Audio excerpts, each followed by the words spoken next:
Incoming transmission. Welcome to True Spies. Week by week, mission by mission, you'll hear the true stories behind the world's greatest espionage operations. You'll meet the people who navigate this secret world. What do they know? What are their skills? And what would you do in their position?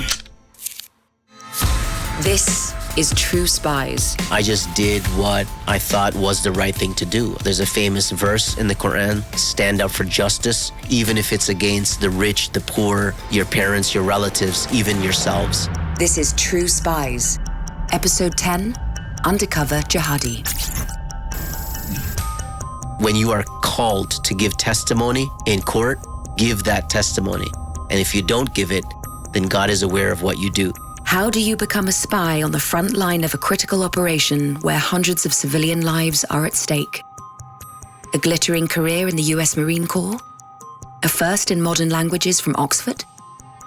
How about a stint in the Taliban? This is the story of how a Muslim born and raised in Canada was radicalized aged 18 and set on the path of extremism, only to have a dramatic change of heart and play a pivotal role in preventing what could have been one of the most horrific terrorist attacks in Canada's history. My name is Mubin Shaikh. I'm a former extremist turned undercover operative for the Canadian Security Intelligence Service. Mubin's journey from jihadi to undercover spy begins in his childhood. Born in the 70s, from an early age, he had a split identity, living between two worlds, the socially and religiously conservative world of his immigrant parents and the permissive society of his neighbors and school friends. The kind of teenager I was growing up here in Toronto, Canada was pretty typical, in fact. You know, the environment in which I grew up was a complete contrast, going to public school by daytime and in the evening time going to Quran school. And the Quran school was a complete difference from the public school I went to during the day. I mean, public school was boys and girls mixing, caring, nurturing environment, as opposed to the evening time when we would go to the Quran school and it was boys on one side, girls on the other side. And if you made mistakes while you were reading, they would just slap you, hit you with sticks, put you in stress positions. And so it was very different, very different. As the eldest son, Mubin was expected to continue his madrasa studies, live up to his father's reputation in the community, and eventually step into his father's shoes as a Muslim leader. Was this what he wanted? I was struggling to navigate this space between, having one foot in this Western world that I'm living in, I'm born and raised in, and then one foot in this cultural community, this religious community, which was trying to kind of be separationist from that worldview or that reality. So it was difficult. It was difficult to have to navigate that space and have to ultimately decide, which of the two I was going to choose. He tried to be a good son. He had learned to recite the Quran by heart, but the pull of the Western lifestyle of his friends was just too much. He wanted to fit in, to be an ordinary teenager. It's the 90s. Grunge, the rave scene, and hip-hop were all cool. And Mubin so wanted to be cool. And what do you do when your parents are away and you want to impress your friends? You throw a house party. For Mubin, this party was to have far-reaching consequences. So, the house party was the result of, or culmination, I guess, of this identity that I thought I was supposed to have as, having these non-Muslim friends. It was a great evening. Throughout the house, people were doing, I guess, what kids do, right? At parties, you have music in different rooms and people are drinking and they're smoking and having a real good time.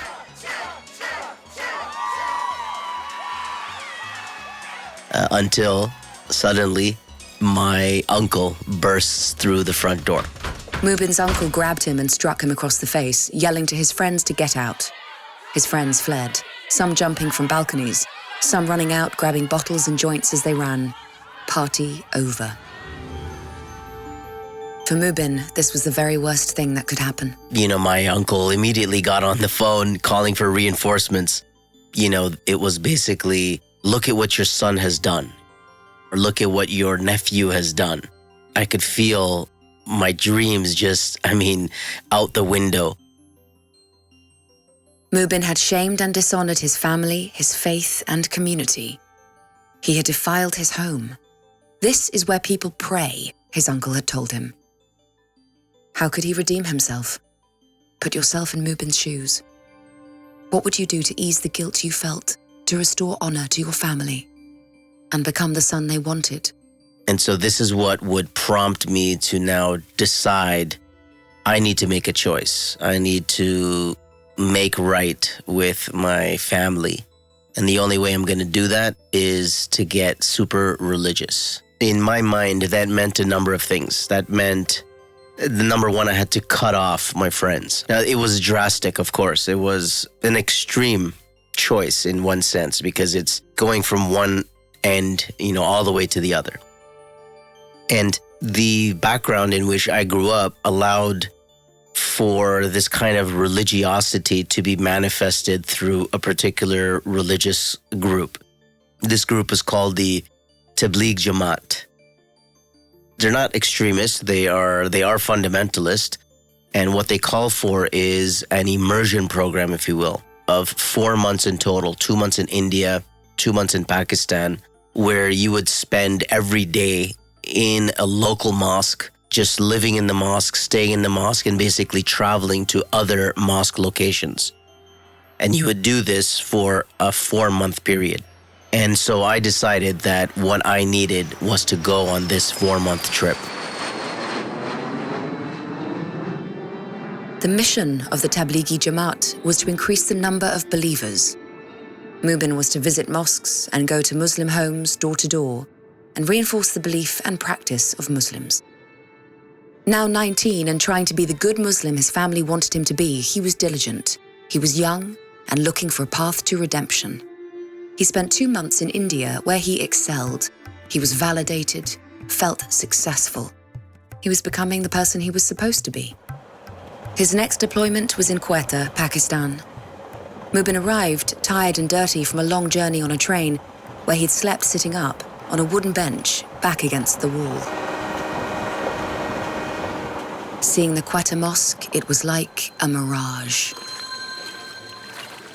Cool tiles and a giant water reservoir where people made their ritual ablutions before prayers. Mubin didn't know that this place, Quetta, was later the infamous headquarters of Al-Qaeda. One day, on a trip to a nearby village, a fateful encounter took place. I remember looking out and seeing this walled compound out of which all this foliage had been growing.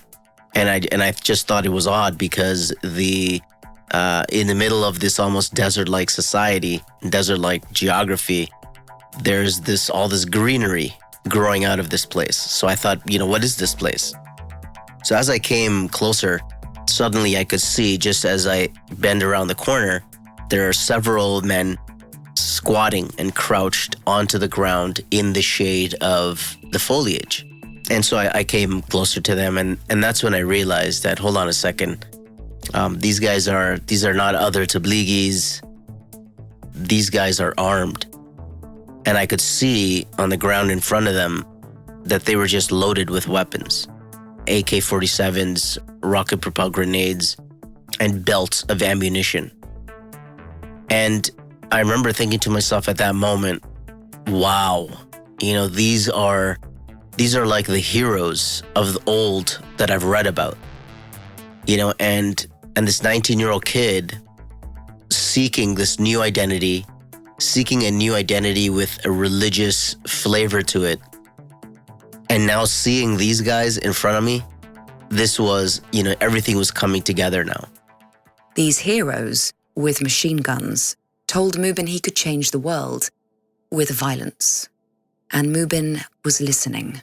And, for a moment, I kind of thought to myself, wow, what it would be like to live with these people and to be with these people and to be fighting the good fight that they were fighting. And that for me was the highlight and the pinnacle of my trip, because now basically, I had been introduced to their world and I liked what I saw.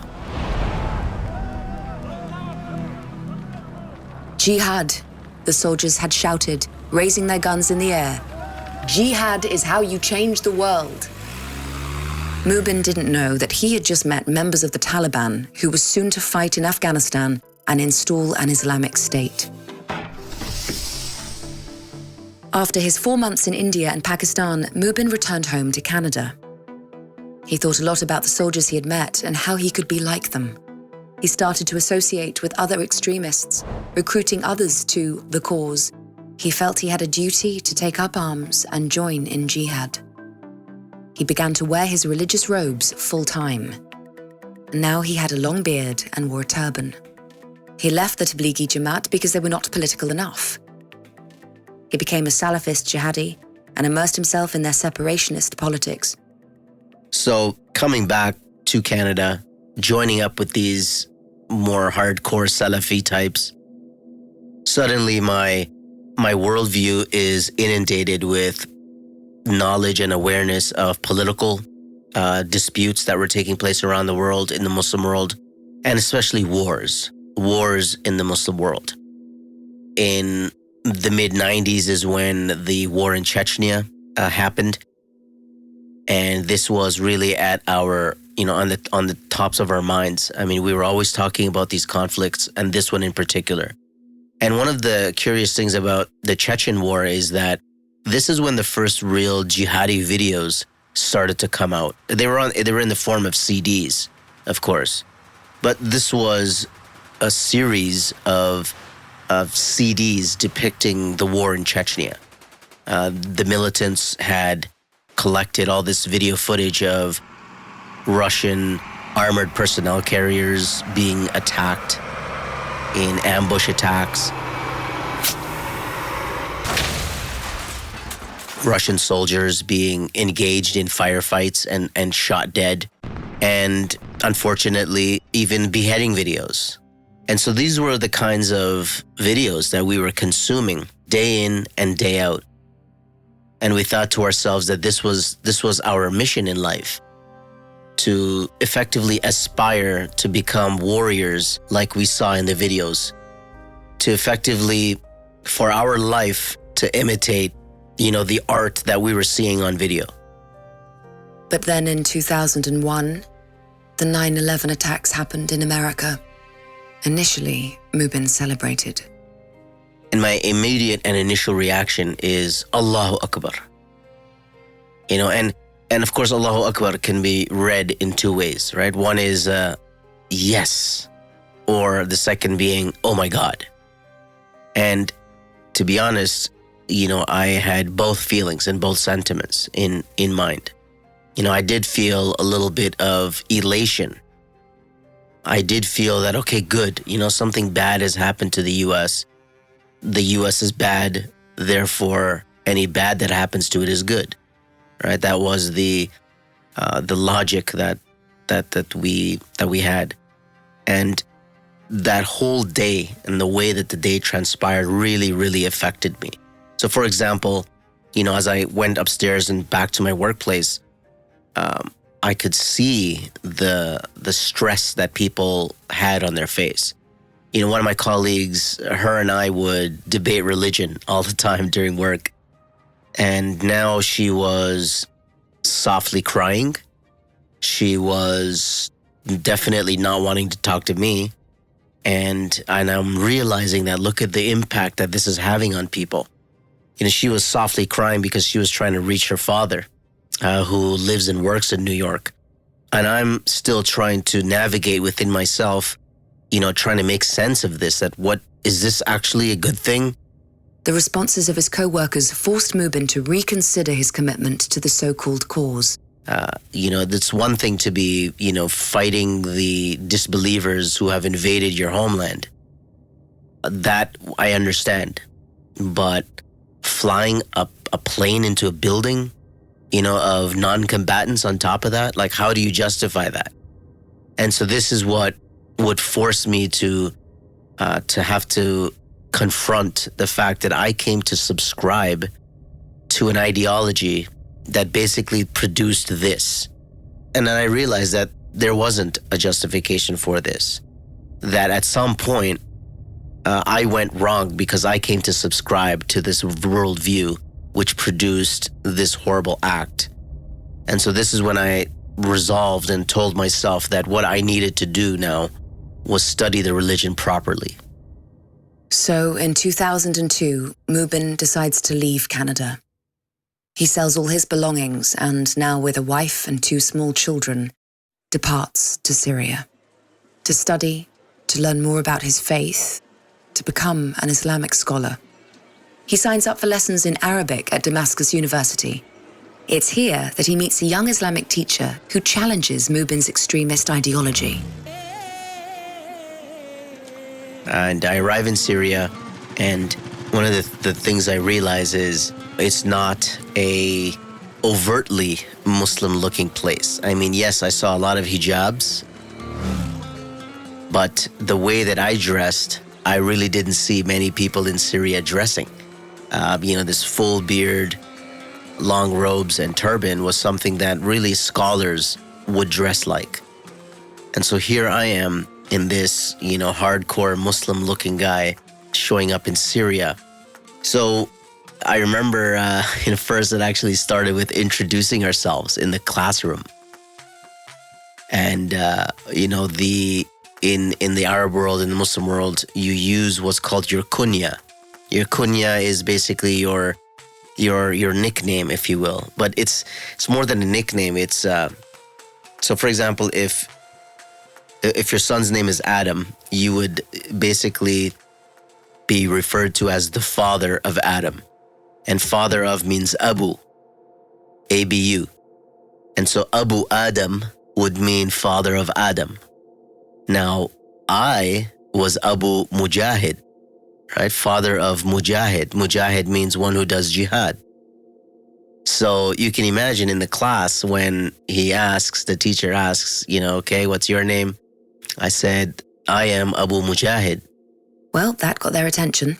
Heads snapped round. Who is this? What name did you say? Everything about Mubin screamed extremist, but it was the reaction of his teacher that would be the start of Mubin's new life. The scholar, the teacher there, he says, he starts to question me actually just on the name. And this is where, the relationship with that scholar started. He started to first, ask me, well, what does jihad mean? And so, I told him, I said, well, jihad means fighting. And he says, no, qital means fighting. What does jihad mean? And so this is how he started his engagement with me, so to speak. Basically, to debunk the interpretations that I had. And so we would spend, and so basically he said, after class, he said, come talk to me. And then he said to me, well, I have lessons that I hold in my home. Why don't you also come and study with me? Mubin agreed. A transformation began. And this is where I would actually go through a full de-radicalization process. He basically, we together, there was a group of us, where he would actually go through the Quran and, directly go to these verses which extremists had been misusing, completely out of their context, completely devoid of their historical context, theological context, and effectively re-taught us the Quran. Those lessons worked. Mubin was no longer dedicated to militant jihad. The experience of Syria also changed Mubin. He witnessed police brutality. Sitting on a bus he had watched while a neighbor of his had been beaten and hauled away by the secret police. He began to appreciate how free he was in Canada. He had seen enough. I was fed up. I wanted to go back home. Syria was a real police state, and I just didn't want to live there anymore. So I returned back to to Canada. But as soon as he returned in 2004, he was confronted with another pivotal event: the arrest of a childhood friend on terrorism charges. The first week that I come back, I look in the front page of the newspaper, and Mubin Khawaja has been arrested in connection with the 2004 London fertilizer bomb plot. Mubin Khawaja sat beside me in the Quran school I went to as a kid. And him and I were actually quite good friends. And I look in the article and I see a reference to the Canadian Security Intelligence Service. And I effectively, open the phone book, search up the listing in the directory, and phone them up. And I call them and I say, "Hey, this guy that's been arrested, Mubin Khawaja, I know him. It's got to be a mistake." An intelligence officer called Michael Smith asked to meet Mubin to talk more about the statement he wanted to make about his friend. An hour later, Mubin is sitting in a Tim Hortons coffee shop near his home. A blue government car pulls up and out steps Michael in a sharp pinstripe suit, crisp white shirt, and short brown hair. They chat. Mubin talks of how he used to agree with the terrorist attacks on the West, but not anymore. Michael says, "Sounds like you want to be the good guy." Then, "Would you be interested in consulting with the Canadian government?" Consulting. Whatever could that mean?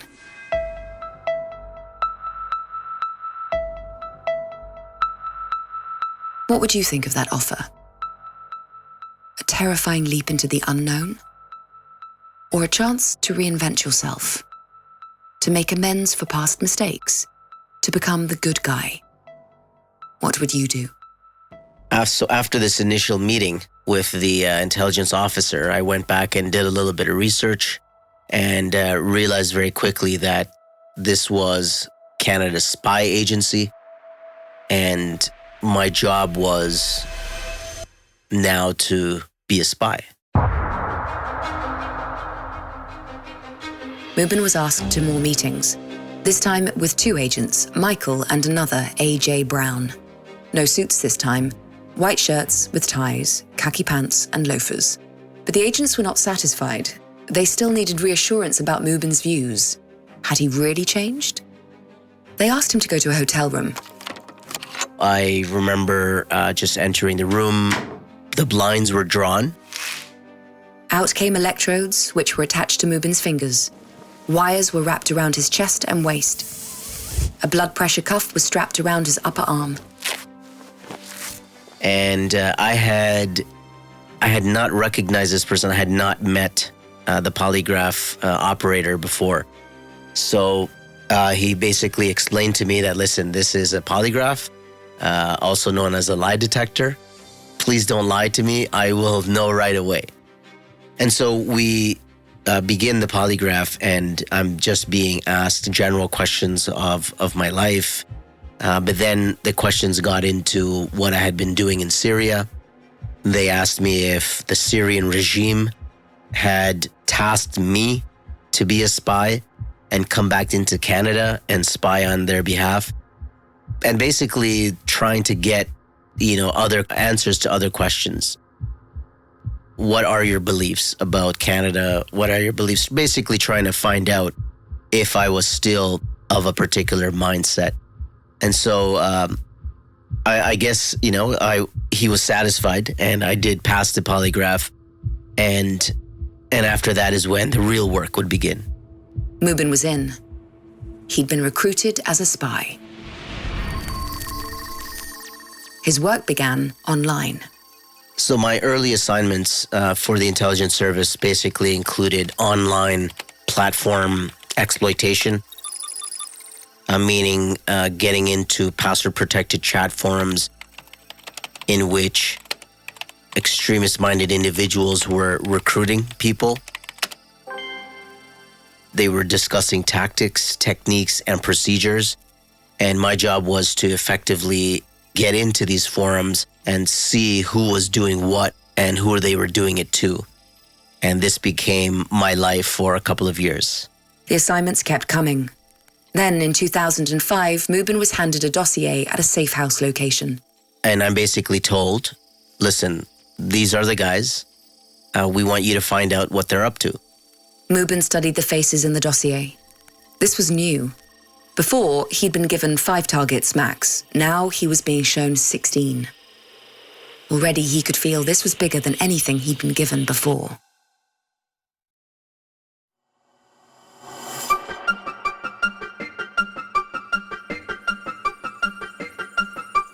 He was instructed to attend an event at a banquet hall in Toronto, downtown. It was part of a surveillance operation codenamed Project Osage. A large international group of young and older men and their wives were inciting and planning terrorist attacks in the West and Europe. And Mubin's job was to infiltrate the Canadian cell. He was about to meet the group that would later be known as the Toronto 18.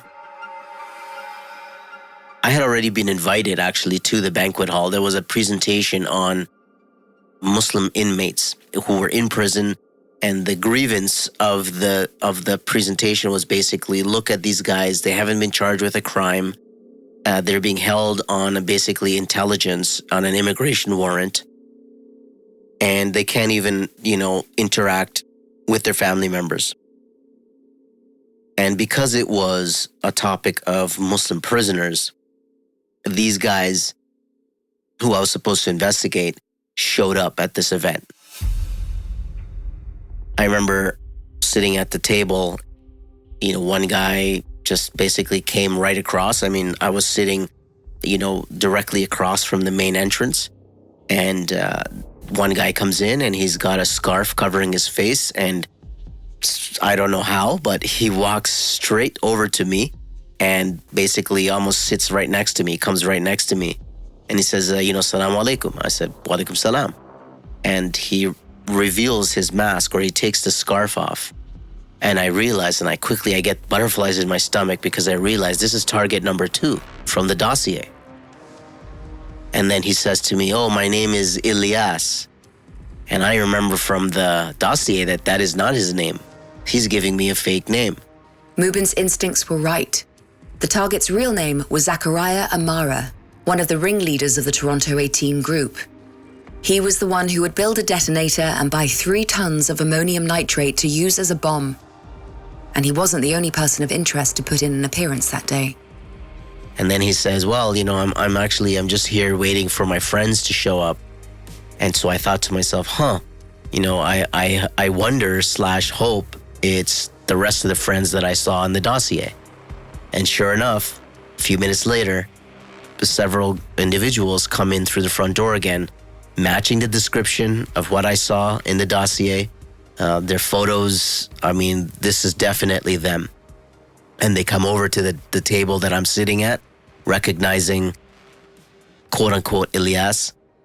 And that's when I take the initiative and basically feel that I can now get up with Zachariah Amara, that's who I was actually meeting, and basically joined all of them together at another table. And this is how I initially broke into the group and started to kind of become friends with the group.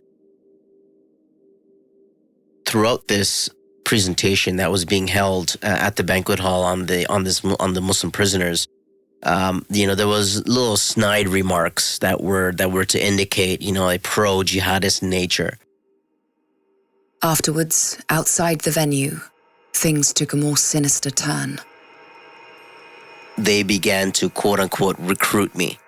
We started to talk about, obviously, what started with the premise of, what the U.S. have done in Iraq is a crime.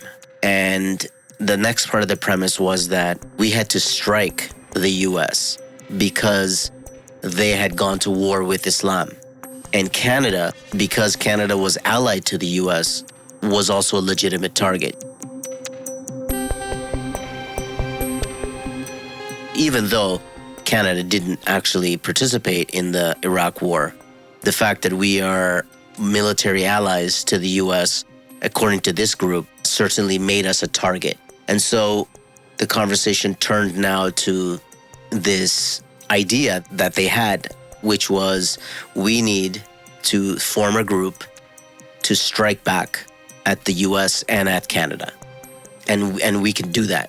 This is when I was effectively invited to a training camp so that we could bring all these guys who were attending the camp, who were already been invited to the camp by the ringleaders, to bring them to a level of operational capability to conduct catastrophic terrorist attacks against Canadian targets. As soon as he could, Mubin reported back to his handlers.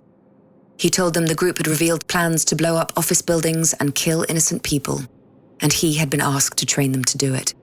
Clearly, this wasn't a case of disenfranchised people searching for identity through extremist videos and literature. This was an organized group who had weapons and detonators for bombs and a plan to use them. Mubin's handlers at the Canadian Security Services had gone as far as they could. He was transferred to the Integrated National Security Enforcement Team at the RCMP, otherwise known as the Mounted Police. This meant a significant shift in Mubin's position. He was told that working for them would eventually lead to him being exposed as an undercover agent and testifying in court. If he agreed, his anonymity would disappear. What would his father think? The community? He could become a target. Mubin was being asked to make a decision that could affect the rest of his life and also that of his family. What would you do? After going so far, do you walk away thinking of yourself, thinking of others? Or do you double down? All I knew, and I had this idea that I have a choice. Either I follow through with the case and see it through to its logical conclusion, or I walk away from the case because of the risk that I might become identified in court, that my identity would be exposed, that my activities would be exposed, and I just didn't know how the Muslim community would react to that knowledge. So I was torn. I really had to think about what I was going to do, and eventually I did decide that I'm going to follow through with the case. I can't just walk away now. I can't just, turn my back. I had to stick with the case. I had to see it through to its end. If the group succeeded in carrying out their plans to maim and kill innocent people, he could have been the one to stop that. So he signed up to go deep undercover and join the group as they put their plan into action. They headed out to make camp in the National Forest. It was December, the snow was thick, the group had brought guns, and Mubin was put in charge of teaching the terrorists how to use them. There was physical training, obstacle courses, and they shot each other with paintball guns to imitate live fire. They were shown how to simulate martyrdom missions. But it wasn't just physical, it was ideological too. The nightly entertainment was watching bombings, explosions, and beheadings. Mubin was horrified at the glee and excitement the group showed as they watched US soldiers die bloody deaths.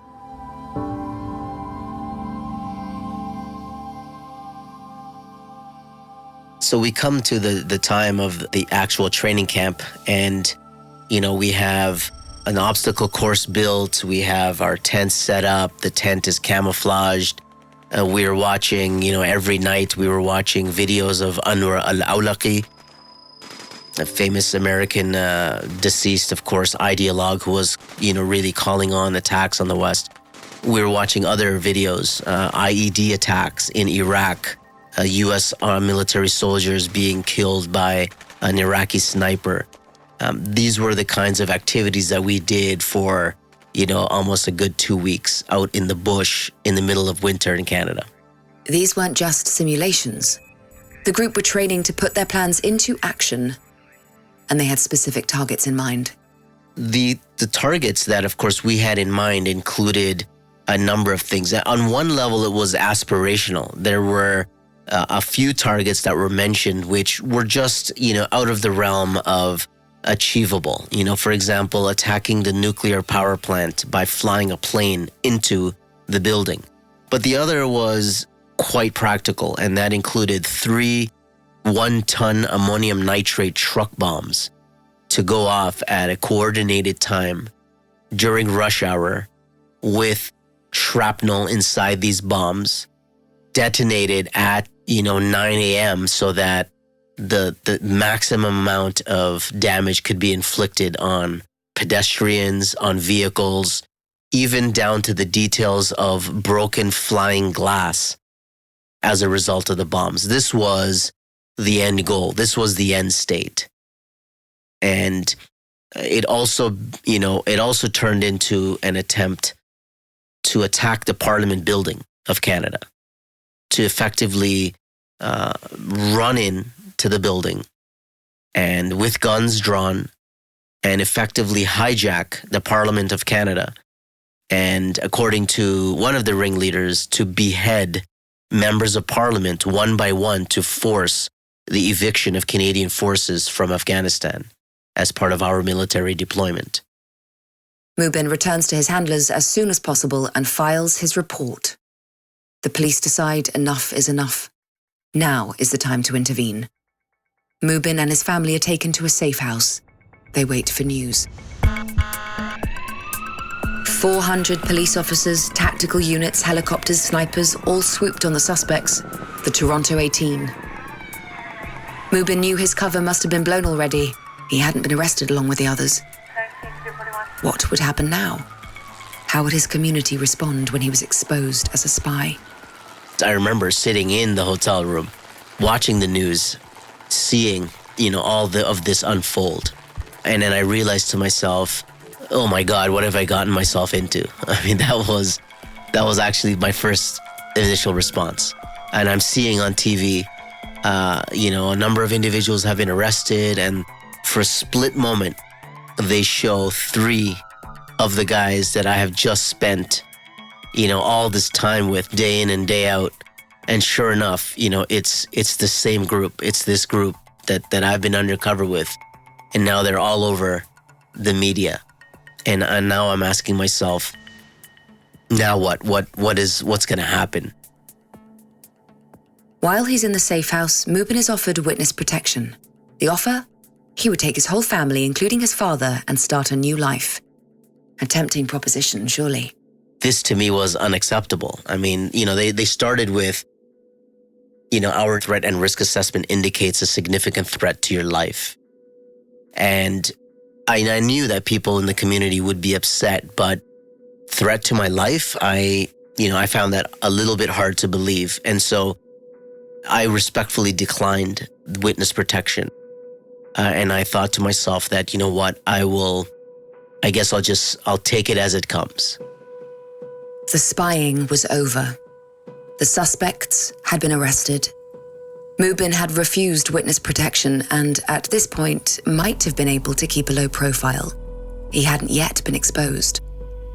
But Mubin decided to blow his own cover. He complained to his handlers that no credit had been given to the Muslim community for helping. The government was still controlling the narrative. There had already been reactions. Mosques had been attacked by Canadians who were angry that Muslims had plotted against them. Mubin decided he had to give an interview to a Muslim journalist to explain his role in the case. He was about to be on TV. But first, there was someone he had to speak to. And so before that interview would air on TV, on that news channel, I had to tell my father. And my father watched this show religiously. And I told my father, I said, listen, this show you're about to watch, I've given an interview. And you know that terrorism case that you heard about? Well, I'm the undercover in that case, and I have been an undercover agent all along.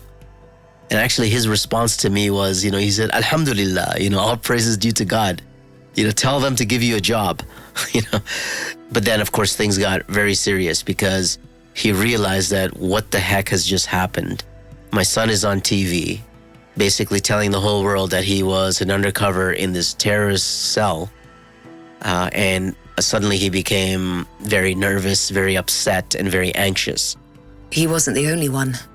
And this basically described the fallout in the community, because when eventually the community learned very quickly that I was the undercover, then suddenly I became the bad guy. Suddenly, all the attention turned to me, and the accusations, of course, became, oh, Mubin is the one that radicalized them. Mubin is the one that set them up and then called the cops on them. But I would be dogged for a couple of years at least of these accusations of I had betrayed the community. So Mubin's role in recent events was out in the open, and the backlash from his community was swift. Not everyone believed his intentions were good. Some even believed it was Mubin who had radicalized the group. He was now a pariah. Had it all been worth the price he now had to pay? I received death threats, of course. And worst of all was, people that I thought I knew as my friends no longer wanted to have any kind of contact with me. And I could understand that. I could understand that maybe, they didn't know if I was really their friend or if they were a target of an investigation. And this is something that took a little while for me to kind of get over. I was effectively excommunicated and blacklisted from the community. This wasn't the reaction Mubin had expected. He was shunned at the mosque and his handlers were furious. In Mubin's mind, he'd gone undercover on behalf of all Muslims and wanted to show that not all Muslim communities produced terrorists. But no one seemed to get it. Mubin was in a very dark place. I became very depressed. I was being accused of all these things. And the thing is that while I was undercover and doing these taskings, I remember, telling myself that I needed to go out of my way to make sure that I did everything by the book, that I gave these guys all the chances that I could reasonably give them. And even though I had done all those things, I still received those criticisms and complaints. So there was nothing I could do at that point. The prosecutions would take the form of 5 legal hearings that would spread out over 4 years. It began to sink in that Mubin would spend a long time as a witness. The community had blacklisted him, and he had been labeled as the bad guy. He fell into drug addiction, became distant from his wife and his children. And that's not all. I effectively lost my faith for a few months. I didn't know what to believe anymore. I started doing drugs. I started drinking. Things that I would never have done. I mean, things that were anathema to my life. And, it was an escape for me. I just didn't know who I was supposed to be anymore. His drug abuse eventually took him to see a doctor. He was told that if he carried on, he would soon be dead. He needed to make peace with himself and with his God.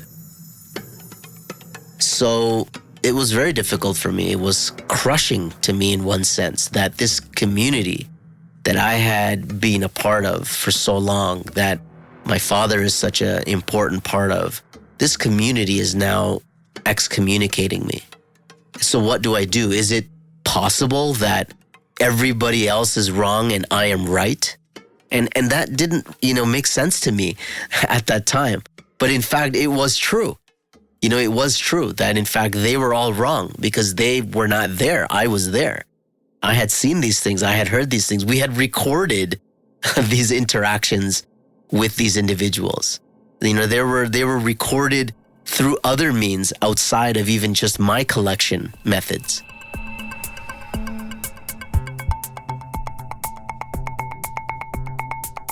It was Mubin's faith that eventually led to his recovery. So unfortunately, I had to go through this, cleansing, if you will. But I say, alhamdulillah, that the faith is still inside me. And eventually what would end up happening is I would go to Mecca and Medina in early 2007 and basically spent about 10 days there, crying my eyes out to God, asking for forgiveness, that if I had done something wrong, forgive me, teach me what is the correct way.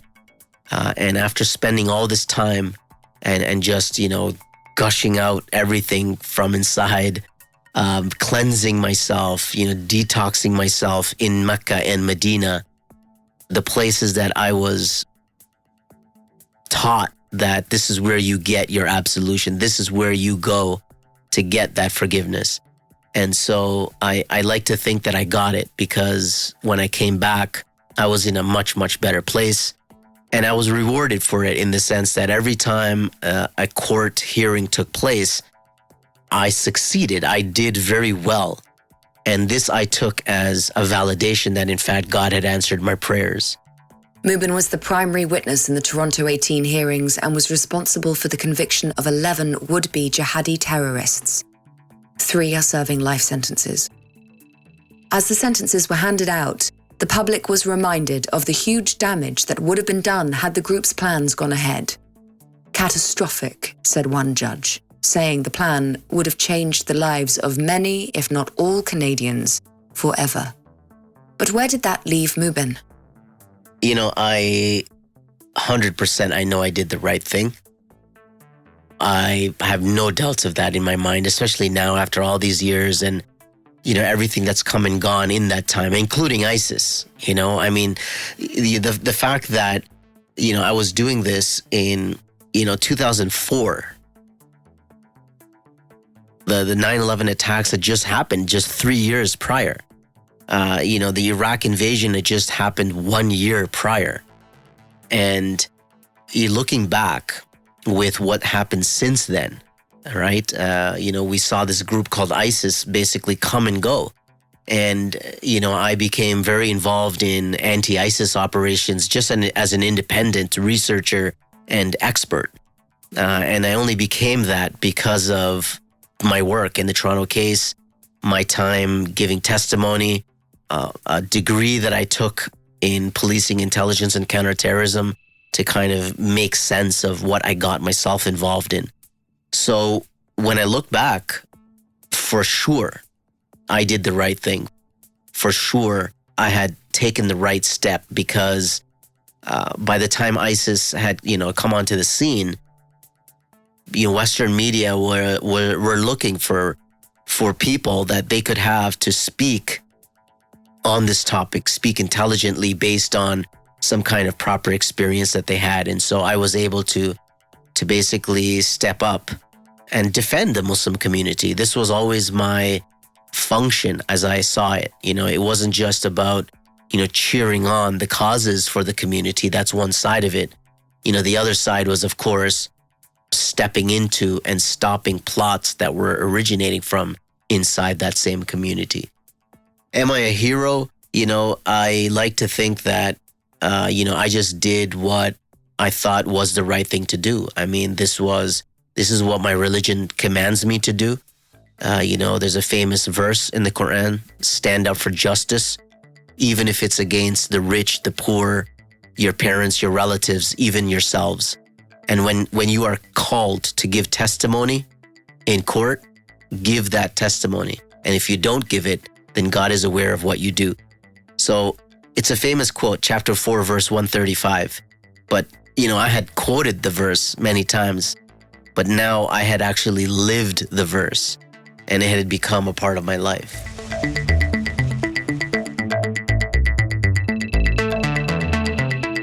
I'm Hayley Atwell. Join us next week for another brush with True Spies. We all have valuable spy skills, and our experts are here to help you discover yours. Get an authentic assessment of your spy skills, created by a former head of training at British Intelligence, for free now at SPYSCAPE.com.